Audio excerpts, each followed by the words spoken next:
नमस्कार। अग्रणी वार्ता के इस अंक में मैं सुजय सिन्हा आप सभी का हार्दिक अभिनंदन करता हूं।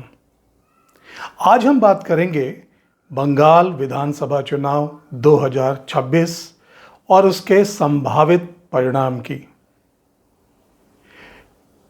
विश्व का कोई भी चुनाव, किसी भी देश या प्रदेश का चुनाव मुख्यतः 3 बातों पर निर्भर करता है। उस चुनाव के तथ्य क्या हैं, उस चुनाव के पृष्ठभूमि में आंकड़े क्या हैं और उस चुनाव के लिए परिस्थितियां कैसी हैं।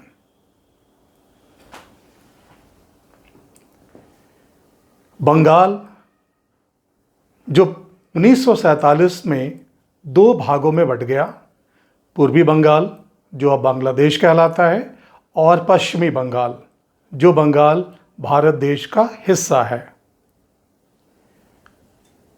बंगाल में 1947 से लेकर 1977 तक कांग्रेस का शासन रहा। 1977 से 1911 यानी 34 वर्षों तक वामपंथियों का शासन रहा, जिसका नेतृत्व सीपीएम ने किया। और 1911 के बाद से अभी तक तृणमूल कांग्रेस का शासन रहा है। बंगाल में कुल लोकसभा सीटों की संख्या 42 है, जबकि विधानसभा सीटों की संख्या 294 है। एक लोकसभा में 7 विधानसभा होते हैं। इन 42 लोकसभा में से 30 लोकसभा अनरिजर्व्ड हैं, अनारक्षित हैं, जबकि 12 लोकसभा आरक्षित वर्ग के लिए है, जिसमें 10 अनुसूचित जाति के लिए और 2 अनुसूचित जनजाति के लिए है।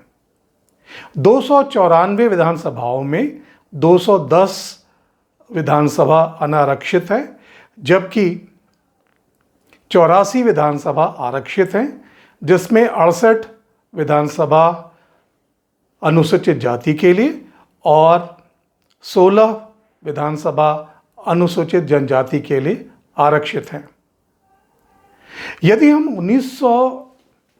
हम 2021 का विधानसभा चुनाव देखें तो उस समय वोटरों की कुल संख्या थी लगभग 7 करोड़ 34 लाख, जबकि लोकसभा में 2024 में वोटरों की संख्या थी लगभग 7 करोड़ 61 लाख। विधानसभा 2021 में जो वोट पड़े वो थे लगभग 6 करोड़ 4 लाख और इनका मत प्रतिशत था 82, जबकि लोकसभा में जो मत पड़े वो थे 6 करोड़ 5 लाख और इनका प्रतिशत था 80। विधानसभा 2021 में तृणमूल कांग्रेस सबसे बड़ी पार्टी के रूप में उभरी थी। तृणमूल को कुल 48% वोट प्राप्त हुआ और उनकी सीटों की संख्या 215 थी। दूसरे नंबर पर भारतीय जनता पार्टी थी, जिसे 77 सीटें मिली और वोट प्रतिशत उनका 38 था। अन्य के खाते में 2 सीटें गई।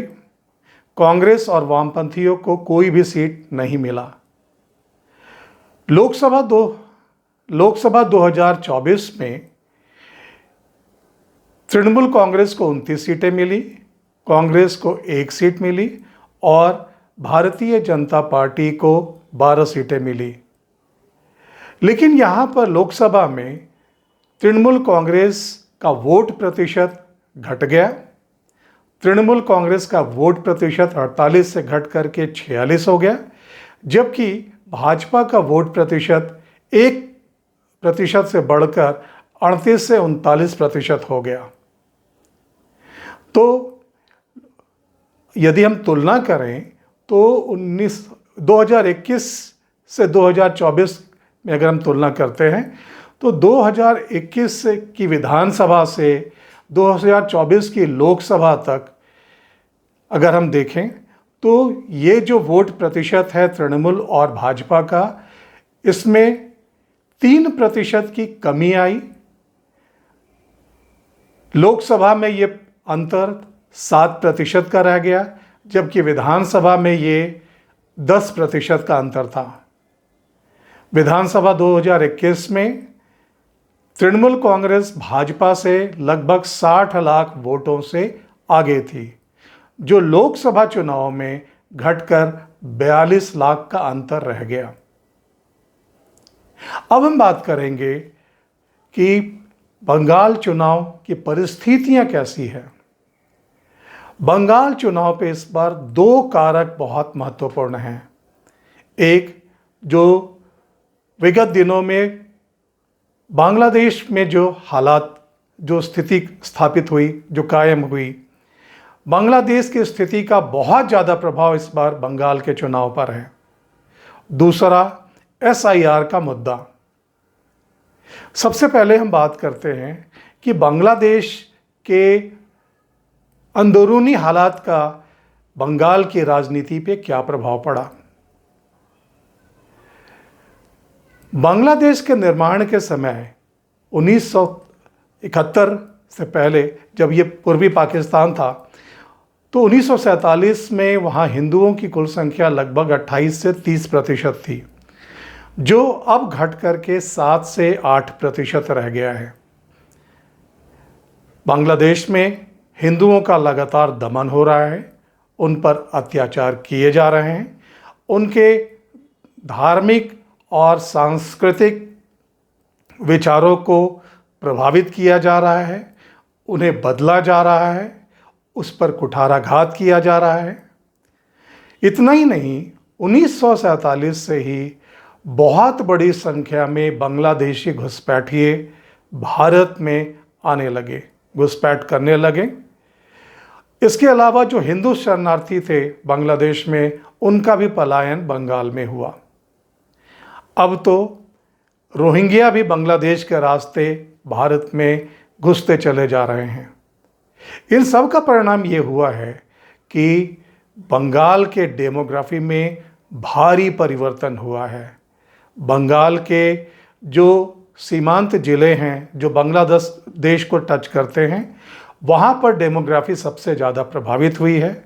वहाँ मुस्लिम आबादी अचानक से बहुत ज़्यादा बढ़ी है इन वर्षों में, और इसकी वजह से कई हिंदुओं को वहाँ से पलायन करना पड़ा है, उन्हें अपनी भूमि छोड़नी पड़ी है, उन्हें अपना रोजगार छोड़ना पड़ा है।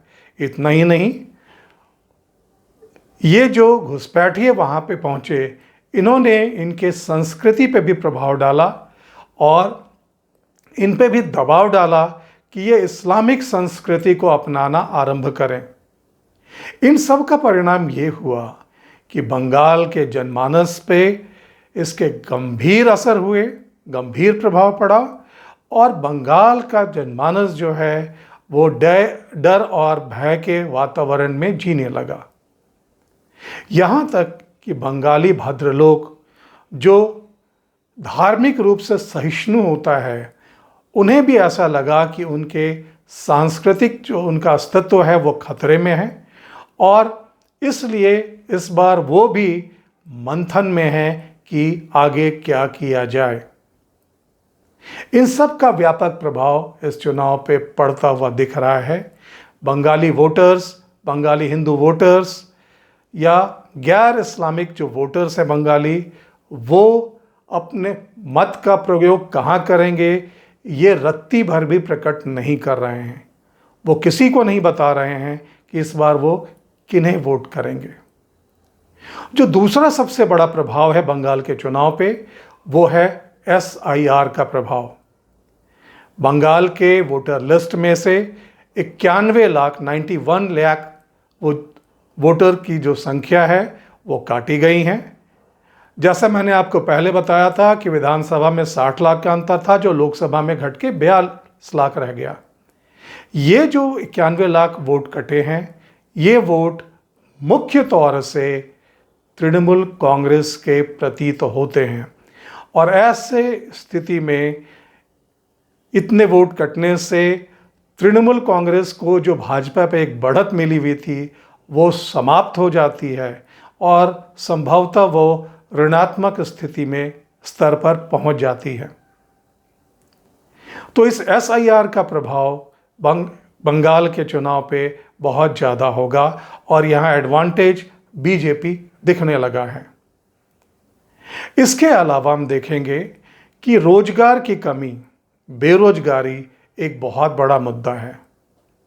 1947 में भारत के जीडीपी में बंगाल का योगदान 25% का था। 18वीं शताब्दी में भारत की जीडीपी में बंगाल का योगदान 50% था और तब विश्व के जीडीपी में भारत का योगदान 25% का हुआ करता था। इतना ही नहीं, उस समय बंगाल का योगदान विश्व की जीडीपी में 12 से 13% था। किंतु जैसे जैसे कांग्रेस का शासन बढ़ा, ये योगदान घटता गया। 1960-61 में भारत की जीडीपी में बंगाल का योगदान 10% का रह गया। 1977 में जब वामपंथी आए, उस समय जीडीपी में बंगाल का योगदान लगभग 13% का था। 34 वर्ष के उनके शासन के बाद 1911 में जब तृणमूल आई, उस समय बंगाल का भारत के जीडीपी में योगदान लगभग 10% का था, जो अब घटकर 5.6 के स्तर तक पहुंच चुका है। तो जीडीपी में हुआ ये कमी दर्शाता है कि बंगाल आर्थिक रूप से कमज़ोर हुआ है। वहाँ कृषि की उत्पादकता घटी है। वामपंथियों के ज़माने से अब तक जो बड़े बड़े औद्योगिक इकाइयाँ थी, वो वहाँ से पलायन करके दूसरे राज्यों में स्थापित हो चुके हैं और उद्योग धंधों के अभाव में बंगाल की अर्थव्यवस्था गिरती जा रही है। हालांकि आज भी बंगाल भारत का 6वां शक्तिशाली राज्य है। इतना ही नहीं, बंगाल में जो स्वरोजगार है उसकी भी संख्या घटी है। रोजगार के अभाव में करोड़ों लोगों का वहाँ से पलायन हो रहा है। लाखों कुशल कारीगर वहाँ से अन्य राज्यों में जा रहे हैं। हालांकि सरकार कुछ पेंशन और कुछ भत्ते दे करके उन्हें रोकना चाहती है, लेकिन ये तो वैसा ही हुआ कि जैसे आपको प्यास लगी हो और आपको चम्मच से पानी पिलाया जाए, या आपको भूख लगी हो और आपको चाय बिस्किट खिला दिया जाए। इससे उनका गुजारा होता हुआ नहीं दिख रहा है। इसलिए खास तौर से युवा जनों में भारी आक्रोश है। एक समय ऐसा था कि नौकरियों में, चाहे वो सरकारी नौकरी हो चाहे वो निजी क्षेत्र के नौकरी हो, वहाँ पे बंगालियों का दबदबा होता था। लेकिन ये दबदबा पिछले 79 सालों में उत्तरोत्तर घटता गया है। बंगाल की शिक्षा में भी, शिक्षा के स्तर में भी भारी कमी आई है। वहाँ पर व्यावसायिक शिक्षा का अभाव है और जिस प्रकार की शिक्षा उन्हें प्राप्त हो रही है, उससे रोजगार के अवसर उन्हें प्राप्त नहीं हो रहे हैं। इसके बाद एक जो बड़ा कारण है वो है नारी असुरक्षा, महिला असुरक्षा। आज बंगाल में महिला अपने आप को असुरक्षित अनुभव करती हैं और ऐसे पूर्व में कई तृणमूल शासन में या उससे पहले वामपंथियों के शासन में ऐसे कई कांड हुए हैं जो दर्शाता है कि महिलाओं को लेकर के सरकार उदासीन रही है। इसके अलावा सरकारी तंत्र में भ्रष्टाचार, पुलिस और नौकरशाही में निष्क्रियता और जनता के प्रति उनका जवाबदेह ना होना, ये भी एक बहुत बड़ा कारण है जो बंगाली जनमानस को आक्रोशित कर रहा है। इसके अलावा जो एक ज़माने में ऐसा कहा जाता था कि कोई भी सांस्कृतिक जो विचार हैं वो सबसे पहले बंगाल में पनपती है, यानी बंगाल में किसी भी विचार का जन्म होता है और उसका विस्तार उसका पूरे भारत में होता है। किंतु अब ऐसा दिखता हुआ नहीं प्रतीत हो रहा है। इतना ही नहीं, अगर हम पिछले कुछ वर्षों की बात करें तो हिंदू बंगालियों के धार्मिक और सांस्कृतिक कार्यक्रमों में जो व्यवधान उत्पन्न किया जाता है, जो हिंसा भड़काया जाता है, उसकी वजह से भी जनता बहुत आक्रोशित है। सांप्रदायिक तनाव, सांप्रदायिक ध्रुवीकरण इतना ज़्यादा बढ़ा हुआ है कि ऐसा प्रतीत होता है कि इसका लाभ भी अब तृणमूल को नहीं बल्कि भारतीय जनता पार्टी को मिलेगा।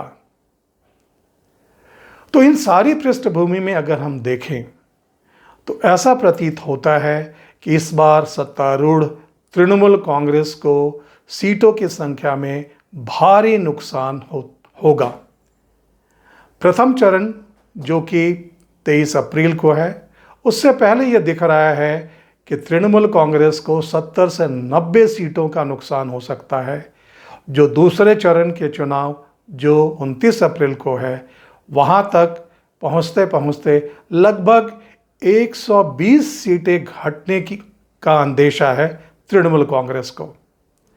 और तृणमूल कांग्रेस की सीटों में जो कमी आएगी वो सारी सीटों का फ़ायदा भाजपा को मिलने जा रहा है। और यहाँ ऐसा लगता है कि भाजपा 160 से 200 सीटों तक पहुँच सकती है। अन्य के खाते में मात्र 2 से 4 सीटें ही रहने का अनुमान है। तो चुनाव की ये परिस्थितियां बहुत कुछ बता रही है। चुनाव परिणाम 4 मई को आएंगे।